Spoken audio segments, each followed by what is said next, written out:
meron pong sinasabi kayo na panukala na yung pong mga bago, no, mga brand new na mga ipaparehistrong auto, magiging 5 years na yung validity.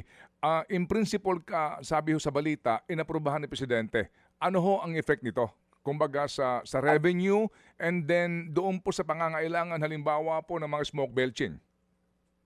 Tama po. Una po, in effect, initially po approved by the President yung from 3 years, ginawa natin 5 years for brand new vehicles, sasakyan man o motorsiklo. No? Ang magiging epekto po dyan, at least yung registration natin, no? Yung binabayaran natin MUVC, we're secured po na for the first 5 years, mababayaran na po yan. Kasi ang nangyari naman po, usually po after 3 years, kapag nagre-renew ka, wala pa nga nagpaparenew masyado. Now, ang sinabi po ng Pangulo, that's why it is initially approved, DOTR and LTO to ensure the roadworthiness pa rin ng mga sasakyan without sacrificing yung talagang mandato ng LTO na roadworthy yung mga sasakyan po natin, especially yung public transport. Okay, so hindi pa po ito as in cast in stone ika nga, Sec? Maglalabas po kami ng department order and the LTO po maglalabas din ng memorandum circular para po ilatag nila yung panuntunan kung paano pa rin ma-check yung ating sinabing mga sasakyan, yung roadworthiness niya. But the 3 years to 5 years po na valid registration po, sigurado na po tayo dyan. Yun lang po yung panuntunan kung paano natin igagawin yung roadworthiness. Opo. Sige. Si Pangulong Marcos po, sa isang vlog, sinabi niya, gusto niya na ang mga tao, yun, magkaroon ng comfort, convenience po sa pagko-commute, and then yung pong hindi na po pinahihirapan pa sa government transactions, no?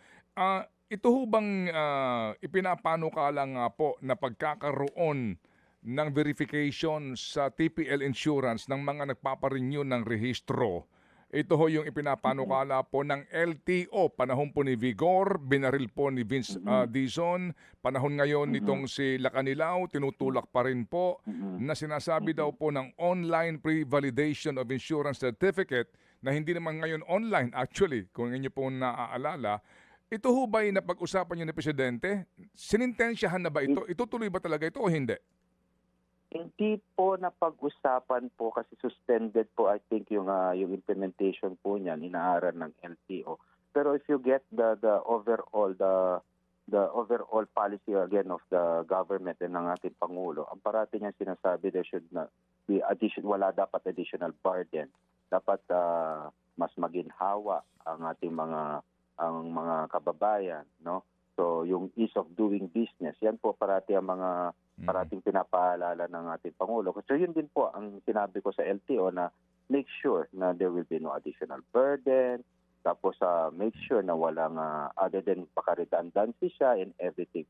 So I understand Manong Ted, no? They explained the concept and the purpose of doing it. Nga nga yung pag-aalis ng mga maiwasan natin yung mga fake insurance and everything.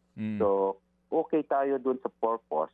But again, to make sure na walang additional burden, walang hindi, yung mga ganun po na talaga nakakabigat sa ating mga kababayan.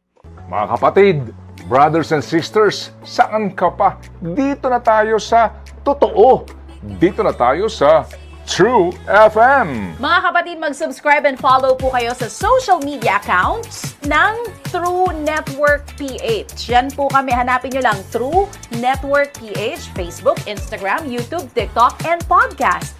Mapa-Apple or Spotify man yan, mahahanap nyo kami. Lahat ng mga napapanood at napapakinggan nyo po sa programa, nasa social media accounts namin yan. So, paano mga kapatid? See you sa social media!